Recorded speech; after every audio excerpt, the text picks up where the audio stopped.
आपको श्री गोपाल नारसन का नमस्कार। डिवाइन मिरर हिंदी चैनल में आपका बहुत बहुत स्वागत है। आज हमारे साथ हैं doctor Adesh Kumar Sharma, international player athlete में और स्विमिंग में कई देशों में आप और समुद्र में भी चैनल पार्ट्स कर चुके हैं। 10 किलोमीटर तक समुद्र में आपने तैराकी की है। और सबसे बड़ी बात क्या है कि इनके लिए खेल ही जीवन है। इनका कहना है जब तक खेलूंगा तब तक जीऊंगा। तो आज हम इनसे बात करेंगे।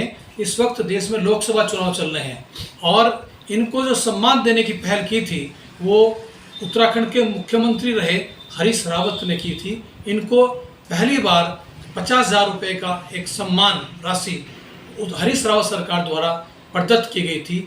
आज चुनाव में उनका बेटा वीरेंद्र रावत मैदान में है, साथ ही पूर्व मुख्यमंत्री त्रिवेंद्र सिंह रावत भी मैदान में है। निर्दलीय के रूप में उमेश कुमार है और बसपा से जमील अहमद है। अब ये ऊंट किस करवट बैठेगा, चुनाव कहां पर है, और लगता है कि वोटर साइलेंट है। लेकिन हम पूछेंगे डॉक्टर आदेश कुमार शर्मा से कि आखिर ये ऊंट किस करवट बैठेगा। डॉक्टर साहब, सबसे पहले तो मैं आपका धन्यवाद करता हूं और डिवाइन मिरर हिंदी चैनल के मेरे सभी दर्शकों को मेरा करबद्ध प्रणाम। जो इन्होंने प्रश्न पूछा है, यद्यपि मैं राजनीतिक व्यक्ति बिल्कुल भी नहीं हूँ, तो राजनीति से खिलाड़ी का कोई लेना देना होना भी नहीं चाहिए। जो भी कोई व्यक्ति ऐसे हैं जो सीमाओं से बाहर चले जाते हैं, वो खिलाड़ी हों, गायक हों, कलाकार हों, कोई भी हो। जैसे माँ लता मंगेशकर हैं, हमारे क्रिकेट के खिलाड़ी हैं, तो उनको किसी भी राजनीति से कोई संबंध रखना नहीं चाहिए। ना ही उनको खुद खड़े होना चाहिए, ना ही किसी को उन्हें सपोर्ट करना चाहिए।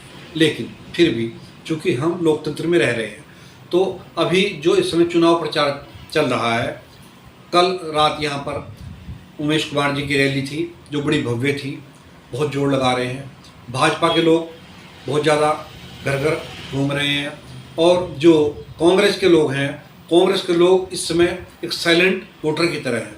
वो हल्ला ज़्यादा नहीं मचा रहे, लेकिन मैं देख रहा हूँ उनके काफ़ी समर्थक हैं। और जो यहाँ से बसपा की ओर से खड़े हुए हैं, वो एक वर्ग विशेष को लुभाने के लिए खड़े हुए हैं। मैं नहीं कह सकता कि जीतेगा कौन, लेकिन ये चारों की स्थिति है।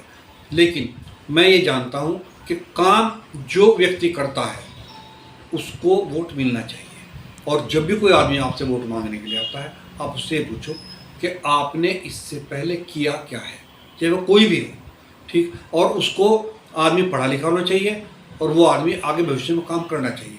खाली जाति के आधार पर वोट ना दें, किसी पार्टी के आधार पर वोट ना दें। आप ये देखें कि आदमी काम करने वाला है। डॉक्टर साहब, मैं पूछना चाहूँगा कि आप खिलाड़ी हैं, तो आखिर किस पार्टी ने और किस नेता ने सबसे ज़्यादा खिलाड़ियों के लिए काम किया? निश्चित रूप से हरीश रावत जी ने काम किया। निश्चित, मैं बिल्कुल कह सकता हूँ। मुझे इतना पता है, 2002 में मैं चाइना में एशियन चैंपियनशिप खेलने के लिए गया था, तो मैं एनडी तिवारी जी के पास गया। मैं थोड़ा सा व्यंग में बात करता हूँ। मैंने कहा, बाबा जी मेरा हवाई जहाज तैयार खड़ा है, मेरे पास पैसे नहीं है, मैं गरीब ब्राह्मण कैसे जाऊँगा। एनडी तिवारी जी ने मुझे कहा, उन्होंने मेरी एप्लीकेशन ली, उसी के ऊपर लिख दिया 50,000 रुपये, और अपने OSD से कहा इनको ये पैसे अभी मिल जाने चाहिए। और मुझे बुलाया और मुझे उन्होंने कहा, इधर आओ। मुझे मेरे कंधे पर हाथ रखा और मुझे कहा, बेटा जीत क्या। ये एनडी तिवारी के शब्द थे। उसके बाद फिर जब हरीश रावत जी थे तो मैं यहाँ पर उपस्थित नहीं था। 50,000 रुपये चेक मेरी पत्नी GM रेणु शर्मा ने ही प्राप्त किया था और उन्होंने भिजवाया था। इस चीज़ के लिए मैं धन्यवाद उनका आभारी हूँ।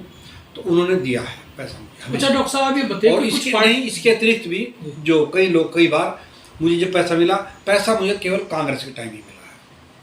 जी, मैं पूछना चाहूँगा कि अभी आप देख रहे हैं कुछ पार्टियां चुनाव के वक्त झूठे वायदे करती हैं, जुमलेबाजी करती हैं, तो क्या उन लोगों की पोल खुलनी चाहिए? ये वक्त है ये एनालिसिस करने का कि जो झूठे वायदे कर रहे हैं उनको चुनाव से बाहर करें और जो सच्चे वायदे करने वाले हैं उनको सपोर्ट मिलना चाहिए। मैं पहले भी कह चुका हूँ, जो आदमी झूठे वायदे करता है वो तो मेरी नज़र में एक ठग है। कोई भी आदमी झूठे वायदे कर जो वो निभा नहीं सकता, उसकी बात में बिल्कुल किसी को भी ना आना चाहिए। दो चाहे आपके जीवन में है चाहे इलेक्शन में है।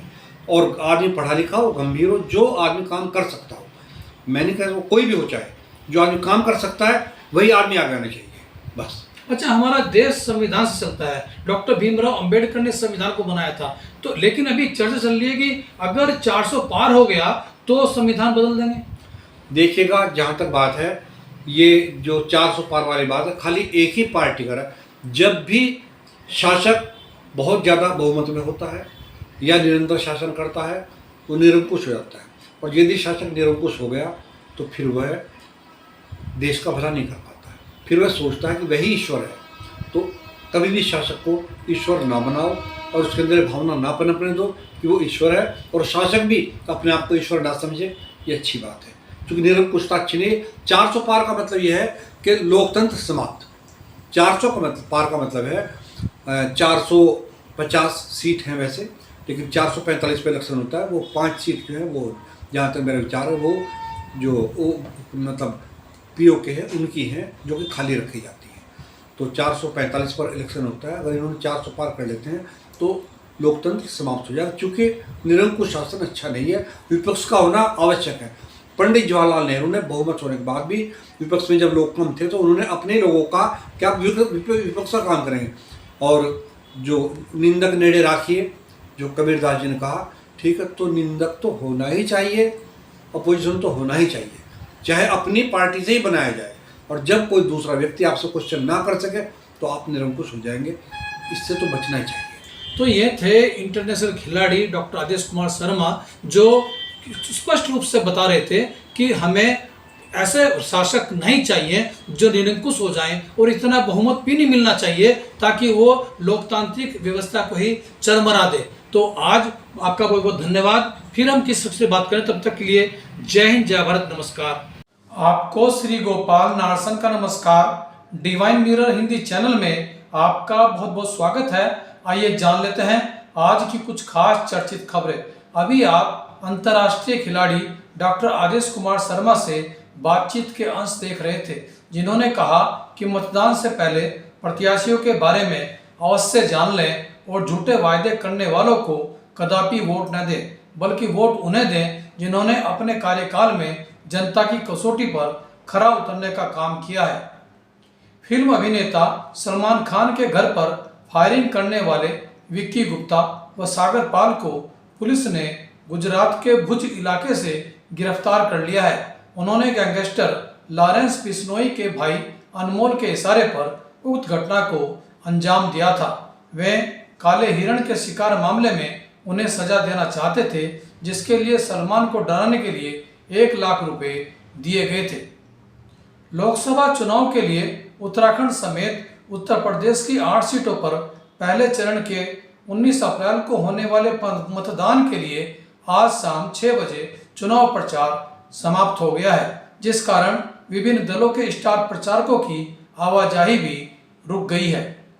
निर्वाचन आयोग ने पश्चिम बंगाल के राज्यपाल सीवी आनंद बोस को 19 अप्रैल को मतदान के दिन कूच बिहार न जाने की सलाह दी है और कहा है कि राज्यपाल का वहां मतदान के दिन जाना आदर्श चुनाव आचार संहिता का उल्लंघन होगा। अहमदाबाद से मुंबई के बीच बुलेट ट्रेन परियोजना पर काम चल रहा है। बुलेट ट्रेन के चलने से अहमदाबाद से मुंबई 12 घंटे के बजाय 3.5 घंटे में पहुंचा जा सकेगा। यह ट्रेन 250 किलोमीटर प्रति घंटा की रफ्तार से चलेगी।